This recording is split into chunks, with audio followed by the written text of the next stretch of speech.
نبی کریم صلی اللہ علیہ وآلہ وسلم کے اصحاب تمام کے تمام ان پر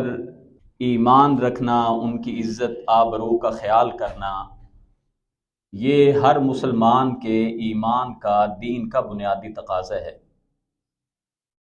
تمام صحابہ کرام ہمارے لیے محترم ہیں۔ اللہ کے رسول صلی اللہ علیہ وسلم کے یمین و یسار رہے، آپ کے دست و بازو بن کے، آپ کے مددگار بن کے اللہ کی بات کو اللہ کی سرزمین پہ غالب کرنے کی کوشش کی۔ تمام صحابہ کرام رضوان اللہ علیہم اجمعین میں سے جو مقام و مرتبہ جناب سیدنا صدیق اکبر رضی اللہ تعالیٰ عنہ کے حصے میں آیا، وہ بلا شبہ کسی اور صحابی کے حصے میں نہیں آیا۔ صحابہ کو رسول اللہ صلی اللہ علیہ وسلم نے مختلف اعزازات دیے تھے، مختلف صحابہ کو مختلف فضائل دیے۔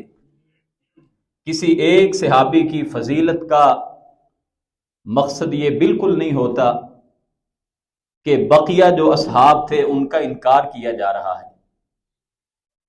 رسول کریم صلی اللہ علیہ وسلم نے جب ان کے فضائل بیان کر دیے، جب اللہ رب العزت نے کسی ایک کے بارے میں کلام پاک میں واضح آیات بیان کر دی، تو اس سے یہی معلوم ہوتا ہے کہ اللہ رب العزت نے بھی ان کا خاص مقام جو باقیوں سے انفرادی طور پہ بنایا اور امت کو بتایا۔ اور میں کبھی کبھی یہ کہا کرتا ہوں، اللہ کو بھی پتا تھا اور شاید رسول اللہ صلی اللہ علیہ وسلم کو بھی پیشین گوئی تھی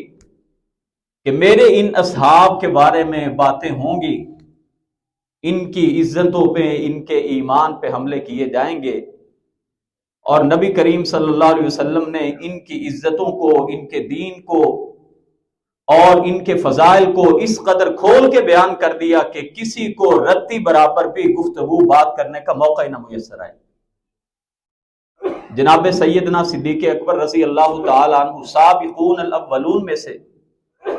مردوں میں سے سب سے پہلے ایمان قبول کرنے والے واحد صحابی، جن کے ساتھ رسول رحمت صلی اللہ علیہ وسلم کی نبوت و رسالت سے پہلے بھی بہت اچھی دوستی تھی۔ نبی اور رسول بننے سے بہت پہلے جناب صدیق اکبر رضی اللہ تعالی عنہ جناب رسول اللہ کے بہترین دوستوں میں سے تھے۔ آپ اللہ کے رسول بنے، مردوں میں سے سب سے پہلے ایمان قبول کرنے کا شرف حاصل ہوا تو جناب صدیق اکبر کو، اور صدیق کہلائے، عتیق کہلائے۔ اللہ کے رسول صلی اللہ علیہ وسلم نے فرمایا تھا، میں نے جس پر بھی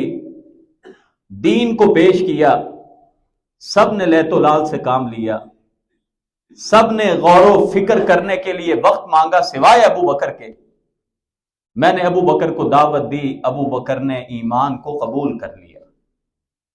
جناب صدیق اکبر رضی اللہ تعالی عنہ اللہ کے رسول صلی اللہ علیہ وسلم کی ساری زندگی میں آپ کے ساتھ ہمیں نظر آتے ہیں۔ ایسے موقعوں پہ جب حضور کے ساتھ کوئی اور صحابی نہیں تھا، ابو بکر صدیق حضور کے ساتھ تھے۔ اللہ کے رسول صلی اللہ علیہ وسلم نے عشرہ مبشرہ میں سے پہلے نمبر پہ ان کا نام بیان کیا، وہ 10 صحابہ جن کے بارے میں ایمان کی بشارت دے دی۔ احادیث واضح کرتی ہیں کہ اللہ کے رسول صلی اللہ علیہ وسلم کے تمام اصحاب جنتی ہیں، مگر ان 10 کے بارے میں جناب رسول کریم صلی اللہ علیہ وسلم نے فرمایا، ابو بکر فی الجنہ، عمر فی الجنہ، عثمان فی الجنہ، علی فی الجنہ، رضوان اللہ علیہ مجمعین، تمام کے بارے میں فرمایا یہ سارے کے سارے میرے اصحاب جنتی ہیں۔ جناب صدیق اکبر رضی اللہ تعالی عنہ مکی زندگی کی بات کر لی جائے یا بعد از ہجرت کی بات کر لی جائے، تمام کے تمام مارکوں میں، تمام اہم فیصلوں میں اللہ کے رسول صلی اللہ علیہ وسلم کے ساتھ تھے، تمام غزوات میں شرکت کی۔ اور اللہ کے رسول صلی اللہ علیہ وسلم نے جب حج فرض ہوا، امیر حج بنا کے خود حج پہ نہیں گئے، آپ نے اپنا نمائندہ مقرر کر کے امیر حج بنا کے روانہ کیا تو جناب صدیق اکبر رضی اللہ تعالیٰ عنہ کو کیا۔ غزوہ تبوک کی بات آئے،